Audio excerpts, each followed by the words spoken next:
Hallo Klickenabendler, wir sind beim französischen Verlag Blue Cocker Games. Next to me is Feline. Hi. Hi, hello. You have got two new games here at the fair. One is called Save the Meeples. Yes, it's a new game where you are saving your meeples from the naughty humans who are invading your forest. And want to use them for games. Yeah, they're trying to capture them and enslave them into board games. We built the game up. It has got a very nice 3D look. Yeah, we get very much work on the artwork and on the cardboard thingies and a lot of tiny thingies. You can see that one of the figurines is actually the editor. Ale, yeah. It's a game for how many players? You can play it from 2 to 4 players. And how long does it take? You have two variants of the game. One is shorter, it can be played between 20-45 minutes, and the longer game can take up to, I'd say, 1 hour 30 if you're with a lot of people who like to overthink things. All right. And what are the rules of the game? All right. So the goal is to make as many points as you can by either saving your meeples on the moon or capturing the humans that invade your forest. But depending on how the game will end, so you can see that it will be either a number of humans invading your forest or a number of rockets that has been launched to the moon, you will score them differently. The humans in your prison will be worth either 2 or 0 points, and if you end with the rocket, it will be the other way. The meeple on the moon will be worth 0 or 3 points. So you have to be very careful at what the other players are doing and how the game is globally evolving around you. One turn is very well summed up in this little aid. So first you will heal one of your meeple if one of them has been wounded in the infirmary. You start with all of your meeple healthy, so first round when you won't need it, and if the meeple becomes available in your village at the beginning of the round, then you can use it to do one of the 4 actions that you can do every turn. Firstly, you can grab 1, 2 or 3 meeples and embark them on a train as a group. You can go to any train you want. The only limitation is you cannot make groups of more than 3. So if on the train you already have 3 meeples, you cannot go back and add more. If the other players have played after you, you can go after them and you create a new group. The rule is you always have to go as far back as the train as possible, and when the train will be resolving its actions, you will start with the front of the train and move back. So the first player in the train will be the last to complete the actions. Another action you can do is put the meeples in the shuttle. You start the game with 1 rocket available that's being built, and you place 1 or 2 meeple in the rocket. The space on the rocket is limited to 1 meeple per small floor and 2 per middle floor, and you put them in the rocket, and they're ready to go to the moon, but they're not there yet. Another action you can do is start your train to go complete the actions. When you do so, you place your little marker because you have to remember you trigger that action, because sometimes a lot of things go wrong and you don't remember whose player turn it was. Right. So that's why you will be using this as a reminder. The other limitation is you cannot send a train if you don't have a meeple in it. So I will be sending this one because I placed my meeple there. And the train goes all the way to the end of the track. This trigger, you have a small reminder, this triggers a human to appear in the forest. When you add the humans, you start with the tiny humans, and then you will have bigger ones to the late stage of the game. I will explain later why they have 2 different sizes. Once you're there, the meeple will complete the actions. I will describe them later. And then you take back your flag and complete your action.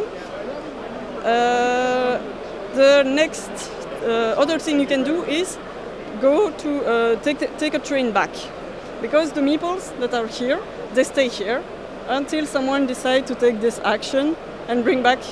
That's where I get all of my meeples back in my village, or if they were wounded during the action, they go to the infirmary. The player who does so can also take a happy or unhappy ticket, which will allow you to make 3 moves during the game. As an extra action, you can once per turn, but it has to be on your turn, spend a certain amount of tickets that will do a certain amount of actions that are summed up here. All right. I can go through them, but it's easier once you're familiar with the rest of the rules, so we don't talk about that now. At the end of your action, you just check that you don't exceed the limitation of resource in your stock, which is 10, and otherwise you have to discard until before the next player takes his turn.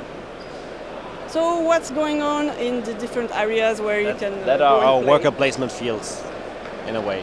Yeah, kind of, but you don't immediately place. You place it in the train. You plan to place them, and then you're not sure what's going to happen with the next players, and if you're not the one sending the train, maybe it wasn't the right time for you, maybe it was. Right, yeah. If you're sending the train, maybe it was a very good time for another player who's very much thanking you.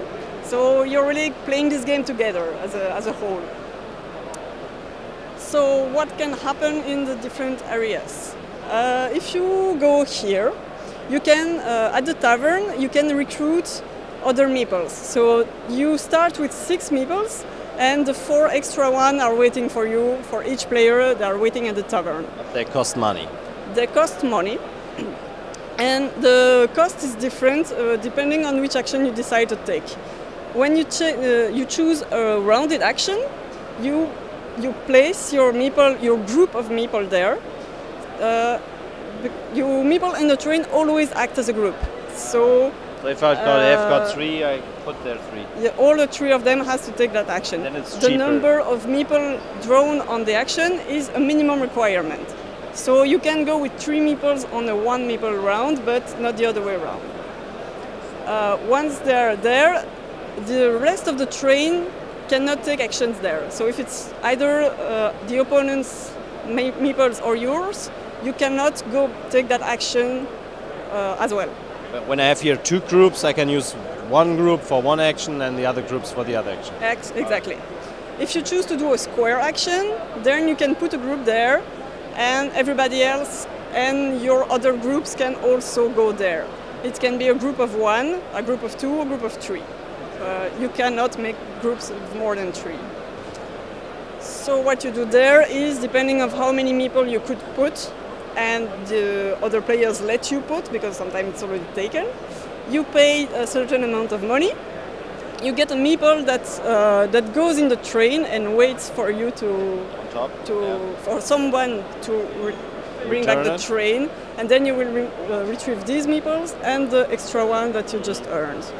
You also get a victory point, which are kept hidden. So once you have it, you flip it and kind of try to keep track. But on each location, you have another side to have a similar but a little bit different action.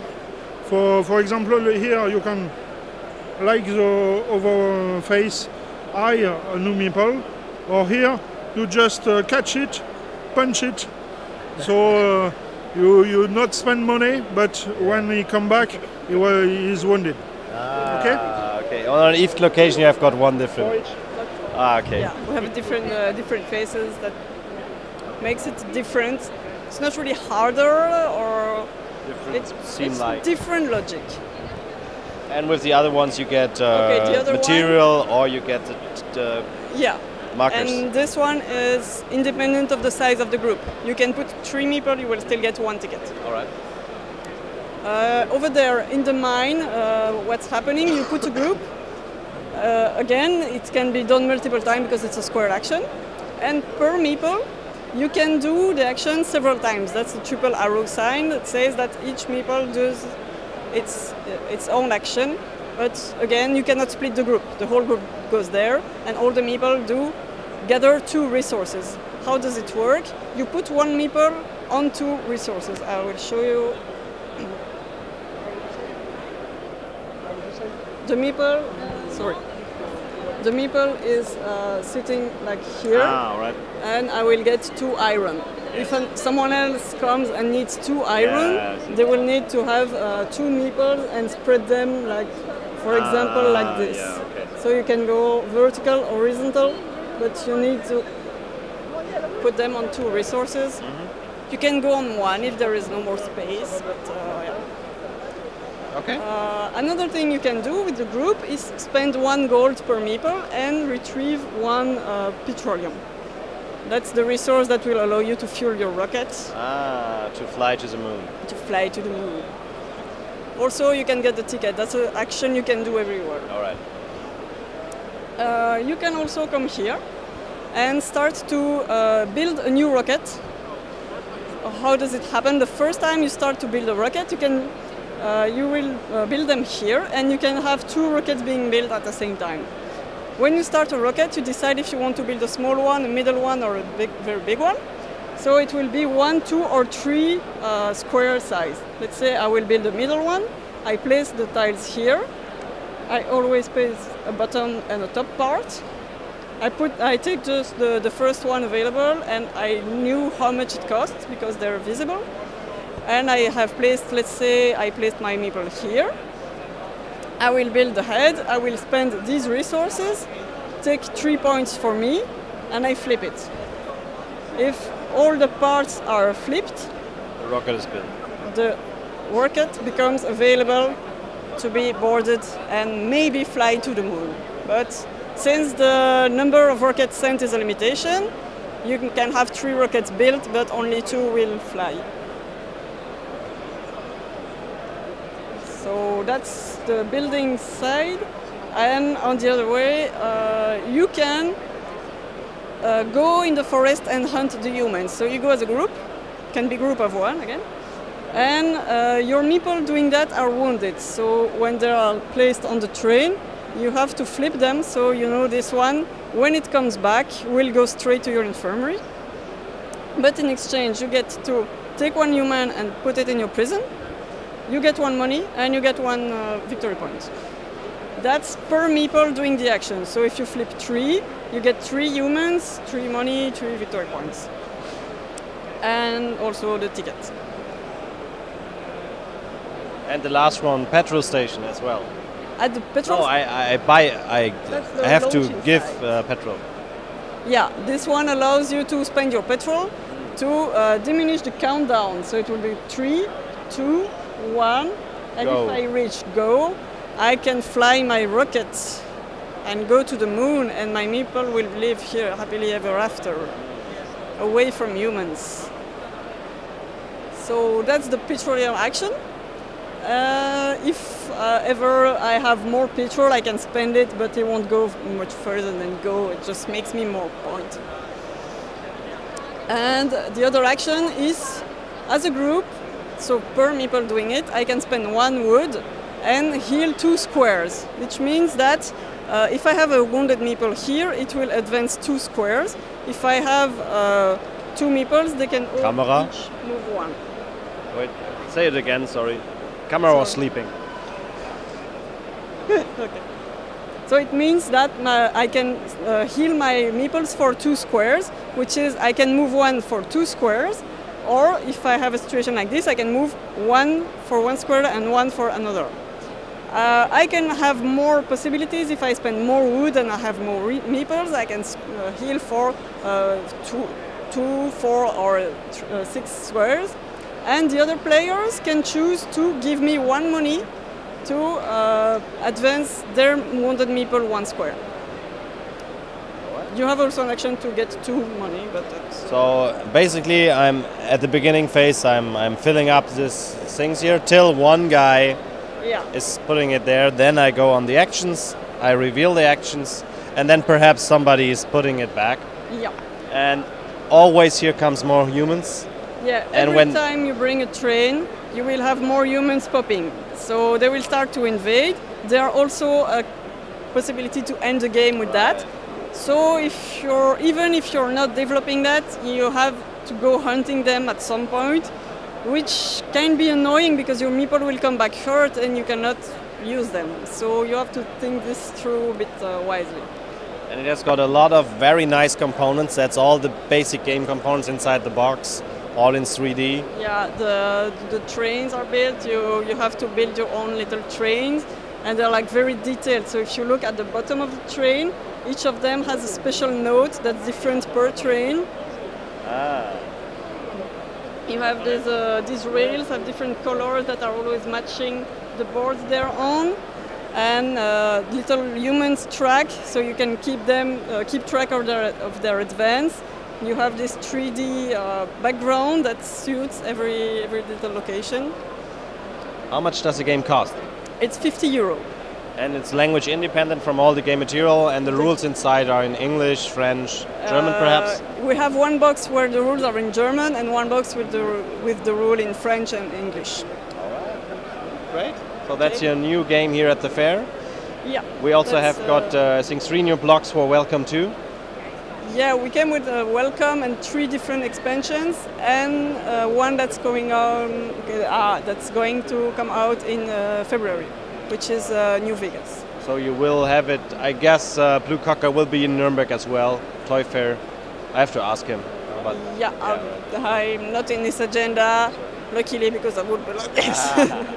Great, so thanks for the explanation of the game. No problem. Wish you a very nice fair. Yeah. I didn't go through the small actions. Do you want me to? Oh, no, that's fine. You can, I think you can give your tickets, and then you have got also you've got the actions. And this one is pretty funky because it allows you to take a train and move it to another destination. Oh. So all of a sudden the game changes, and I see. Right. Cool. Right. And thanks for your explanation. You're welcome. And see you perhaps next year. Perhaps, yeah, okay. Sure. Bye. Thanks.